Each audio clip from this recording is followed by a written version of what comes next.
મારું નામ મકવાણા રોશની છે, હું પાટણથી આવું છું. તમારું નામ શું છે? યસ. તમારું નામ શું છે? તમે કયા ગામથી આવો છો? તમે કયા ગામથી આવો છો? તો વિદ્યાર્થી મિત્રો, આજે આપણે સંસ્કૃત વિષયમાં એક મહત્વના એકમ વિશે ચર્ચા કરીશું. પરંતુ તેના પહેલા હું તમને કેટલાક ચિત્રો બતાવીશ તથા સાધનો બતાવીશ. જો જેને આવડે તે પોતાનો હાથ ઊંચો કરીને જવાબ આપવાનો પ્રયત્ન કરશે. વિદ્યાર્થી મિત્રો, આ શું છે?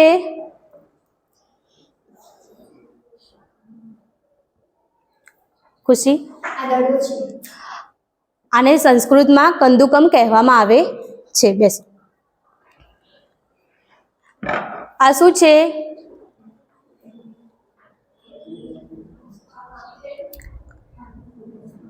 હા, તમે બોલો. આને સંસ્કૃતમાં પેજ કંદુકમ કહેવામાં આવે છે. વિદ્યાર્થી મિત્રો, આ શું છે? તમે બોલો. આને સંસ્કૃતમાં કંદુકમ કહેવામાં આવે છે. વિદ્યાર્થી મિત્રો, આ શાનું ચિત્ર છે?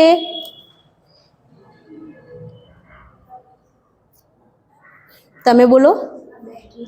આને સંસ્કૃતમાં જતુકા કહેવામાં આવે છે. તમે ઘરની અંદર કઈ રમત રમો છો?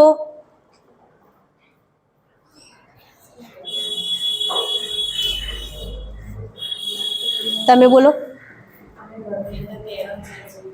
ખૂબ સરસ, બેસી જાઓ. તમે ઘરની બહાર કઈ રમત રમો છો?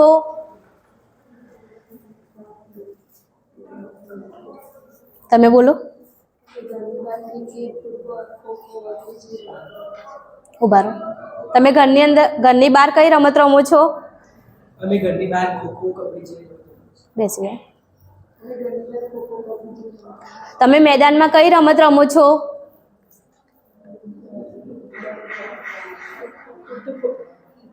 જાનુ, તમે બોલો. અમે મેદાનમાં ક્રિકેટ, વોલીબોલ, ફૂટબોલ જેવી રમત. ખૂબ સરસ, બેસી જાઓ. આપણા દેશની રાષ્ટ્રીય રમત કઈ છે? તમે બોલો. આકાંક્ષા છે.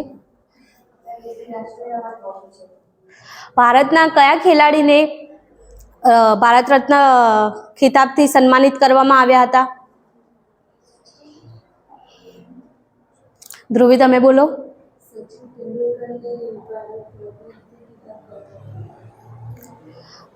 રમતને હિન્દીમાં શું કહેવામાં આવે છે?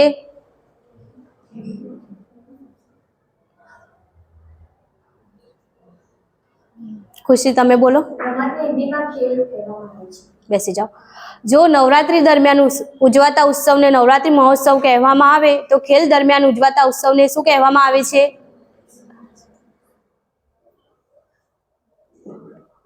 તમે બોલો. ખેલ દરમિયાન ઉજવાતા ઉત્સવને ખેલ મહોત્સવ. ખૂબ સરસ. તો વિદ્યાર્થી મિત્રો, જે રમત આપણને જીવનમાં ડગલે અને પગલે ઉપયોગ થાય છે, તેમજ જેને આપણે તહેવારની જેમ ઉજવીએ છીએ, તેવા ખેલ મહોત્સવને આપણે અભ્યાસ કરીશું.